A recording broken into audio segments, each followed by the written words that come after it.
قناة المجد للقرآن الكريم. نستمع الآن إلى مجموعة من التلاوات النادرة مع ختمة الأجزاء بروايات شتى بصوت القارئ الشيخ فارس عباد، أحمد بن علي العجمي، أبو بكر الشاطري، إبراهيم الأخضر، محمود خليل الحصري، محمد أيوب، محمد جبريل، سعد الغامدي، خالد القحطاني، العيون الكوشي، محمد صديق المنشاوي رحمه الله. لا برامج، لا إعلانات، لا حوارات، لا أخبار، فقط آيات الله تتلى آناء الليل وأطراف النهار.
هيا بنا يا أصدقائي، سنخبركم يا صديقي أصدقائي الأعزاء.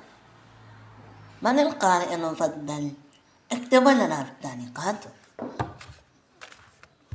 وقال السلام عليكم ورحمة الله تعالى وبركاته.